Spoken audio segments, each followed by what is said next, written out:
It's another edition of Time About the Movies, and today we're taking a look at the movies of May 22nd, 1992. It was, of course, Memorial Day weekend. Also, a notable history on this particular day. This was actually the last day of Johnny Carson's Tonight Show after 30 years, a national event.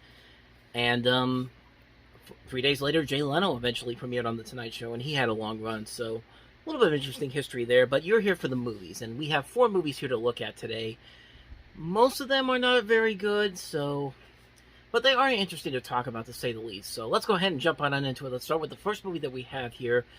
The most notable film that came out this particular weekend for a number of reasons, both good and bad. Mostly bad. This is Alien 3.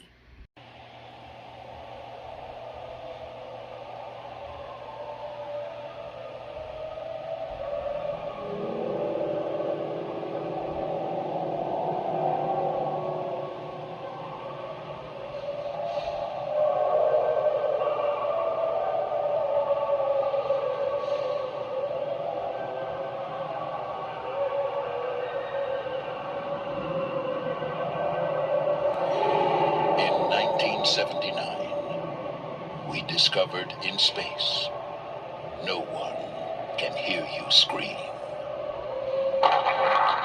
In 1992, we will discover on Earth, everyone can hear you scream.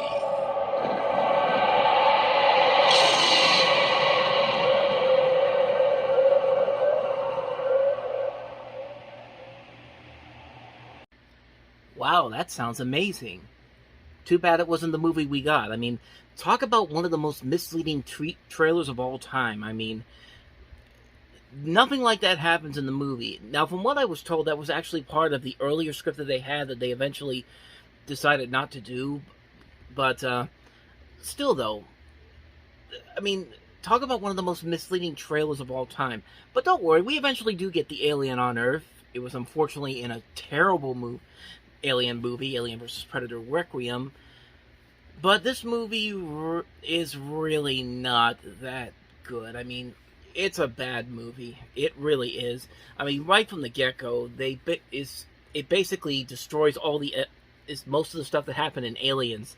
Like, it kills off every single person that survived in Aliens, except, of course, for Ripley, because she's Sigourney Weaver. She's the face of the franchise. Of course she's got to be the one that survives that one. And the movie just doesn't work. It's a movie that's all over the place. It's way too slow. There's nothing exciting about it whatsoever. It's a bad movie on so many levels. But at the same time, there are some good things about it.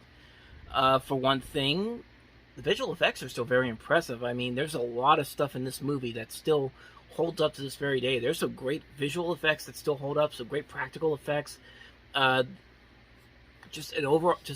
This is stuff that still holds up to this very day, so much so that it even got nominated for an Oscar for Best Visual Effects, and really I can't argue with that because they still do look very impressive.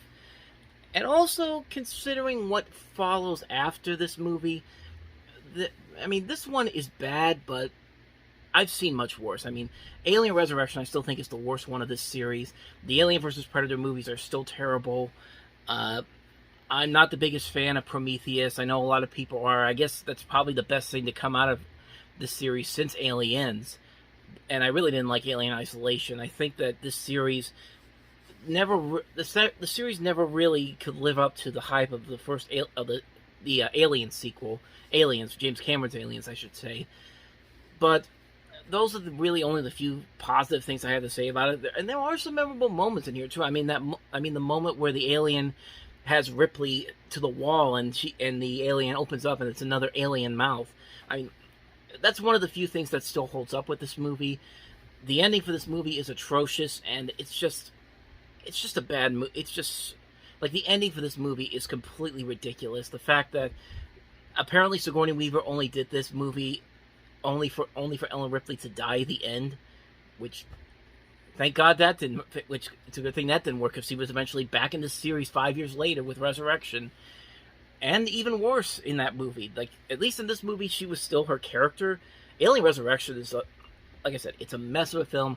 We will eventually get to that movie down the road, but Yeah, Alien 3 really is a mess of a film. It's a bad movie. It's definitely not the first two Alien movies, but at the same time, I've seen much worse from this series, so overall, I just think it's after years of thinking about it, I think it is just an overall mixed bag of a movie that is not great, but is certainly not great, but it's definitely a lot better than what came after the series, so after this movie came out, so I'm not even going to... So, Alien 3, it is what it is. It should have been a whole lot better. But, actually, there was one more positive. We got David Fincher out of it. And, of course, after this movie, he went on to become one of our great directors. Seven, Fight Club, Benjamin Button, Steve Jobs, Social Network. Yeah, he did Steve Jobs. Other great movies from him. So, there's at least that. So, but other than that, yeah, like I said, Alien 3 is not that good of a movie. Neither is our next movie, which is the Ron Howard's follow-up to Backdraft, and that's Tom Cruise and Nicole Kidman in the sweeping epic Far and Away.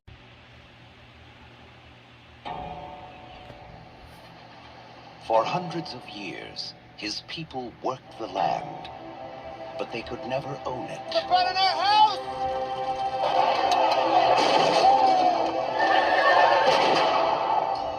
I'll work my own land someday. From director Ron Howard comes the story of one man who wanted more. I'll stab you through. I'm Joseph Donnelly, of the family Donnelly, that you pushed off our land. Get him upstairs! Our duty is to restore him to full health, so he can hear his own neck crack when he dangles from the hangman's noose. Listen, get us out of here. Us? You love me. Never seen anything like you in all my living life. Stay away from her, do you hear me? Someone could get shot. Joseph! You're not in Ireland anymore!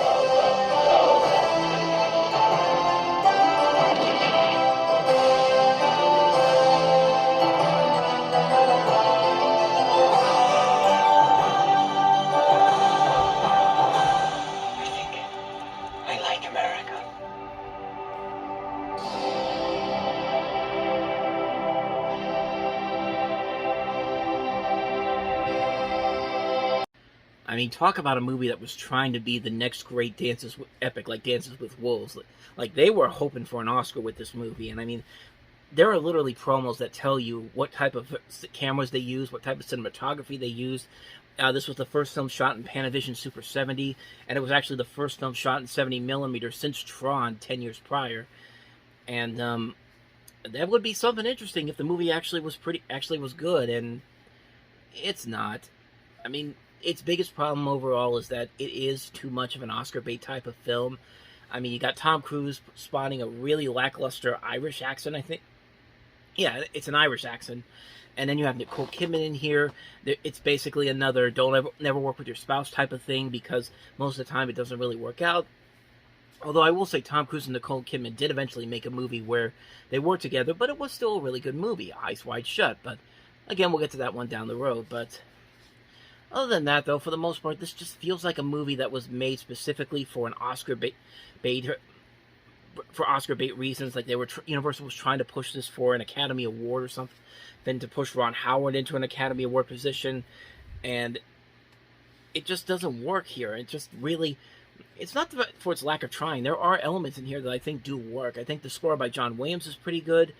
Like I said, the cinematography, as much as they make these claims, they are noteworthy because there are actually some interesting bits of cinematography in here. And I guess to the film's credit, Nicole Kidman probably really is the best thing that sticks out about this movie. Thomas Gibson kind of plays like a generic bad guy, kind of, and Tom Cruise, he's not terrible, but at the same time, that accent just gets really annoying really fast, and you don't really get invested in his character or his situation. And I don't think their chemistry, Cruise and Kidman's chemistry in this, is particularly any good. Like, I would say that Days of Thunder had a little bit better chemistry, and Eyes Wide Shut certainly had the better chemistry of the three films that these two were in. But as it is, like, Far and Away, an interesting concept, has some elements in there that do work, but it just boils down to a watered-down version of Dances with Wolves, just trying to be something that hopefully sweeps the Oscars in about a year from now, but it never did that. So, with that said, let's move on to another film that's on the completely far opposite end of the spectrum. Brendan Fraser is Encino Man. Pictures. He's a caveman who just stepped into the 20th century. Now, two guys from Encino are going to teach him to be normal. That's boring, dude. Normal. We're going psycho with him, bro. Shut. Sexy Encino Man. I'll be back. Rated PG. So a pretty simple concept here. Encino Man follows these two teenagers played by Sean Astin and Pauly Shore. They discover a caveman in the backyard in one of their backyards, frozen in a block of ice, and they teach him to learn to live in the 20th century. The caveman played by Brendan Fraser. Now, this is not the best written comedy. This is not a smart comedy whatsoever. But I'm not gonna lie, it still made me laugh. It's actually a pretty funny movie, really. Really, probably the best movie Pauly Shore ever made, as when he had to, because this started like a stretch of movies that he was in for Disney. Like he did this, then he did Son-in-Law, In the Army Now, and then Jury Duty when he was at Sony. Neither one of those movies really were big success. I guess some of them were successes because they kept getting them to work, but this movie in particular, I think, is the strongest one of them all. I think it gets silly, but it's funny silly. It's the type of silly that, in a way, it kind of reminds me of Denver the Last Dinosaur, that TV series they did in the 80s, where it's pretty much the same concept, except multiply the teenagers that find this creature from the past. Instead of a caveman, it's a dinosaur, which was fine for what it is. Like, I put that on the same spectrum here. Neither one of them are great shows, groundbreaking shows, but they are having a good time with it. You could definitely tell that the people who made this movie were having the best time making it, and it does have some legitimately funny moments to it, so it got the job done. It's nothing spectacular. It's nothing incredible, but it is what it is. Encino Man, it's a fun movie. I'd say if you go in there, turn your brain off, you definitely have a good time with it. So that's Encino Man. Let's go ahead and move on to the last movie that we have here, and that is Europa. I'll count from 1 to 10. 1. You are in Germany. Please excuse my curiosity, but what are you doing here? I was leaving car conductor. 2. The year is 1945. Alles, was Sie tun sollen, ist eine Sprengladung unter Ihrem Schlafwagen zu befestigen. Jesus Christ. 3. You are in a train in Germany. It's the sight of the hanged people that touch me so deeply. After all, they were only fighting for their country. 4. You are being led through the train.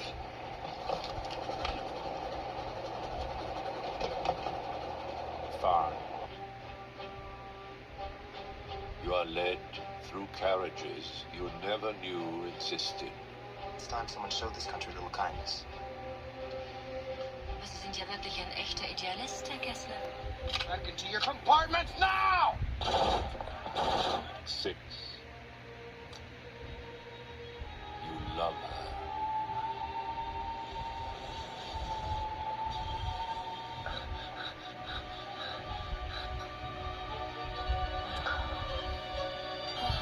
7.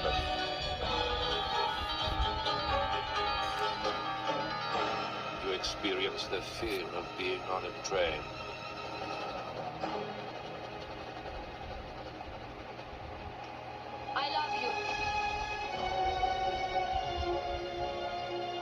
8. Your heart is pumping faster and faster in panic. Kommen Sie da sofort raus! This train will take us to Bremen, Munich, Frankfurt or fucking Auschwitz, I want to stay right here! 9. No! You cannot breathe. Now, Mr. Kessler, I ask you to improve your open mind and show a little kindness to me. 10. You want to wake up, to free yourself of the image of Europa. But it is not possible. From director Lars von Trier, this is actually the last film of his Europa trilogy, which began with The Element of Crime in '84 and Epidemic. In fact, in North America, this actually got released under the title Zentropa. You basically get kind of basically the story is a young idealistic American hopes to show some kindness to the German people. Soon after the end of World War II, in U.S.-occupied Germany, he takes on work as a sleeping car conductor for the Zentropa railway network, falls in love with a femme fatale, and becomes embroiled into a pro-Nazi terrorist conspiracy. I'm reading this off the Wikipedia page because this is another one of those movies where I haven't seen it, but I will say, though, this trailer really intrigues me just for the visuals alone. It says that they took a lot of influence from Franz Kafka's America, and the title was chosen as an echo of that novel, and you could definitely see a lot of nice visual flair to this movie. The black and white meshes together well with the color scenes that they have in here. It really does pique my interest, and it does really make me want to see this movie. Like I said, I haven't seen it. I haven't seen any of the other movies in this trilogy, but it is something that definitely makes me want to see the film, so I am really curious to check it out. I think I can get it with a Criterion release, so maybe at the next Criterion sale Barnes & Noble has, I definitely will look at it and get it picked up, so. But, yeah, acknowledging that it came out this weekend, that is Europa. And so on that note, we wrap up another edition of Time About the Movies. Next time we meet, we only have 2 movies to look at next time. Whoopi Goldberg starring in Sister Act, which became the big comedy hit of the year. And we also have The Adjuster, a movie that I've never heard of, but we'll delve into it and see what it's about. So 2 movies to look at next time around. Should be an easy week to look at. With that said, though, thank you very much for watching, and if you want to see more videos like this, please hit the playlist on the next page, check out the previous episode, and I will see you guys tomorrow for another episode. So thank you for watching, I'll see you next time, and until then, as always, take care.